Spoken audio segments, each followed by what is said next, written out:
Good afternoon, everybody. We're coming to you live from the Artifact Conservation Room, where we are holding some of our World War I artifacts, which will be featured in our upcoming World War I exhibit, April 8th, 2017. And right now today, we're getting ready to, I'm with Dr. Jean-Marie Rozeski, a curator at the Museum of History, and we're going to talk to you today about the sinking of the Lusitania and how it affected the different countries during the war. Pretty good. Thank you very much. Yeah. First of all, the RMS Lusitania was a British passenger ship that sunk on May the 7th, 1915. And this was a very important event in world history because the United States was neutral during the early years of the Great War, that is World War I. However, this one event took place and it really shook the American public.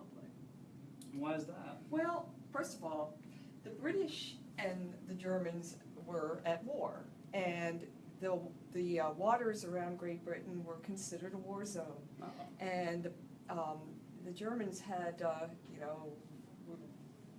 doing some nasty things under the water with the U-boats and such. So basically, the Germans issued a warning saying, "Hey, you guys, if you take your lives in your own hands, if you board a British passenger ship to travel, then, we're at war, this is a war zone, so hey, it's your risk if you do this," right? They were warned. They were warned, yeah.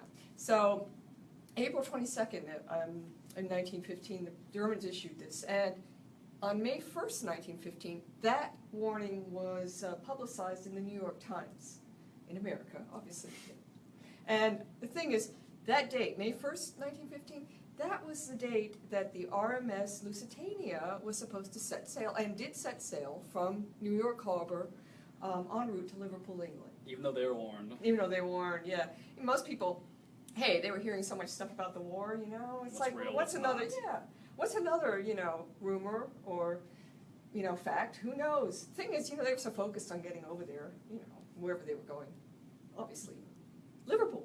So anyway, the thing is, Americans boarded the ship, others boarded the ship. About 2,000 passengers boarded. Okay. A lot of people. About 200 were Americans. Anyway, one guy that we know about, there were a number that we know about, but there was a North Carolinian that we know about. His name was Owen Keenan, and he was from Wilmington.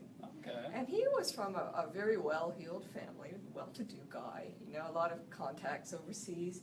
He was friends with the Vanderbilts. You may have heard of them. Yeah. And Henry Flagler, you know who he was? No, he's the guy he's famous for building the railway in Florida. Oh. Yeah, he was an important millionaire, so, Anyway, the Keenans knew all those kinds of people. And in fact, one of the Vanderbilts was on board the ship with Keenan. They both boarded the ship. And who was that? That was Alfred Vanderbilt. Okay. Yeah, and his valet, of course. Of course. Yeah, gotta have him. Anyway, the thing is, they board the ship, right? Oh, and the reason that, Owen Keenan was going over this time, he'd been to France many times. He, in fact, had an apartment in Paris. Yeah. So the thing is, his family was concerned because his niece was over there studying. She was in Paris studying, and obviously France is at war right now, and they were concerned about her getting back safely. So his job was to escort her back Good guy. to the States. Yeah, he was. So anyway, May 1st, they all board the ship, and then 6 days later, Owen Keenan and Alfred Vanderbilt, they're on deck, and they hear this thud, followed by an even louder thud, and an explosion. Wow. What happened was on May 7th, that afternoon, a U-boat torpedoed the ship. A German U-boat? Yeah, a German U-boat. Yeah, so they were warned, right? Well, the thing is, Keenan was like, it was a time of great confusion. Oh, okay. This is like what do you call it when you give people that's the storyline and they're not supposed to know it? Almost like foreshadowing? Well, sort of like that's too sophisticated. But anyway, the thing is, Keenan is noted because he survived this. But here's his story, all right? He heard this thud. And then there was this huge explosion. People were screaming. jumping. Everything was confusing and crazy, Yes. right? And he, what happened was Vanderbilt's valet handed him a life preserver, and also handed Vanderbilt one.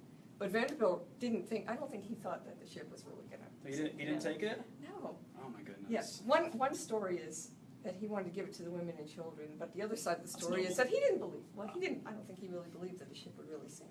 Hopefully it was the first one. Yeah, maybe. Anyway, the thing is, the next thing you know, Vanderbilt's valet jumps off the boat, off the ship, and he drags Keenan with him. So they jump off, and as Keenan recalls, he said, "This really sucked me down to the bottom of the ocean, you know?" And then all of a sudden, everything went black, and he thought, well, he had taken a big breath before he before he jumped, but Thinking it'd be but his last, probably. yeah, it was like, here's my watery grave, but hey, the thing is, the next thing he knows, I feel like I'm breathing, but I must have died and gone to heaven, Yeah. Yeah, I mean, that's what I would have thought. Of course, because the boat was, pulling him down. Yeah, and it was dark, and then all of a sudden, as fast as he was sucked down, he was like spewed out of the water, and like Jonah, and being spit out of the whale in the Bible, So anyway, he experiences this, being, buoyed very quickly to the surface. Yeah. And what had happened, it was completely incredible. I mean, this is just an unbelievable thing. He was hoisted up by an air bubble, which came from one of the cabin rooms, well, actually from the ballroom. So a huge air bubble that hoisted him up above to the surface. Wow. Yeah. What happened to his two friends? Oh yeah, the Vanderbilts. Who knows? We don't know. We don't They know. died. Oh man. Yeah, man, a ton of people died in that. I think about 2/3 of those 2,000 people. So it was truly miraculous that he survived Yes, that. exactly. Wow. And what's also miraculous was, okay, he goes up to the surface. He's wearing a life preserver, so he can float. But 4 hours later, he's rescued by a fishing vessel, an Irish fishing vessel. 4 hours in the icy Atlantic. Yeah. That's crazy. It's probably freezing. Oh yeah. But and here's the thing: he accomplished his mission, even though he had a slight case of tonsillitis, I think, afterwards. But It beats death, right? yeah, I'll say. And he was able to collect his niece and get her back to the States safely. Now here's the thing, though, that was an amazing experience that left a huge mark on him. And let's finally get to the artifacts. What do you think? Yeah, I think it's a good good idea? idea. Okay. Good timing. All right. You guys waited a long time for this. Take a look at this. All right. Should I put it here? Okay. This is obviously a pocket watch. It was made by Tiffany & Company. And as you can see, it's 2:33 p.m. Well, it doesn't say p.m., but it's 2:33. And this watch, this pocket watch, was on Keenan's person when he was on the ship and jumped into the ocean. And 2:33 was the time that was frozen. It was when he entered the water. So a moment frozen in time, so to speak. Absolutely. Yeah. 100 years later, we still have it. Yes. And what's really cool about it is, I think it not only it represents a physical object belonging to a person that we know about, and it has something to do with a global historical event, which is absolutely awesome. It is. But We have a question. oh yeah, This is Marcy Gordon from Behind the Camera, and Miss Hannah Brooke Jones has a question for us today. Hannah asked, is the Vanderbilt in this story the Mr. Vanderbilt who lived in the Biltmore estate in Asheville? yes indeed, Same one. the very same. As in the original Vanderbilts, Well, yeah, that family, sure. but was it Was it the one? the person who created their crazy amount of wealth, or Well, I think so. wow? Hey, you guys can look it up and let us know. And he might have gotten us in that one. Yeah. Anyway. Okay. Good question though. Great question. Thank you. Okay, so we have the pocket watch, and to me, it's also cool because it also symbolizes the end of an era. The world we have lost, the world of sumptuous good living, the Edwardian area, and basically World War I brought an end to that kind of 19th century way of living. And for example, during World War I, the wristwatch was invented. It was smaller, lighter, safer to use, more convenient. Absolutely. Like so many other things, Yes. that the war Right. brings on technology, So that's very interesting because it symbolizes the end of one thing, the beginning of another, a transitional type of time. It's a positive way to look at it. I suppose so. And the thing is, okay, as I said, Keenan, he survived, and he was, of course, he was angry too. Yeah. I mean, he was angry at what went on. I mean, all these people died. I'm sure all the Innocent Americans people. were angry. They were, exactly. I mean, I would be. You would be. yeah. Marcy would be. Oh, yeah. I think so. And the thing is, he was this experience had left such an impact on him that he was motivated to help the Allies. And he went to France and joined the field ambulance service, drove ambulances, but he was also trained as a physician, as a doctor, a real doctor, not like me, one that can, give meds and do surgery. And the thing is, and so he, like many Americans, there were many other Americans who joined as volunteers in the war effort, and joined the ambulance field service, and then later, for example, we have some North Carolinians who became pilots, Yeah. started out in the field service. So how did Germans react to all this happening? Yeah, good question. Well, you know what?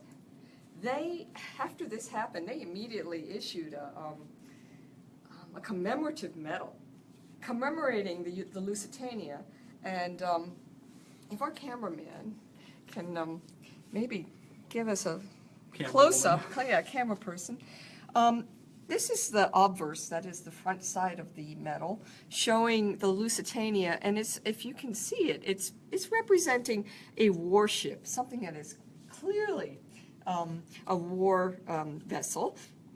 On board is an airplane, or as the British would say, an aeroplane, and cannons, artillery pieces, etc. There are no passengers depicted, certainly no women and children.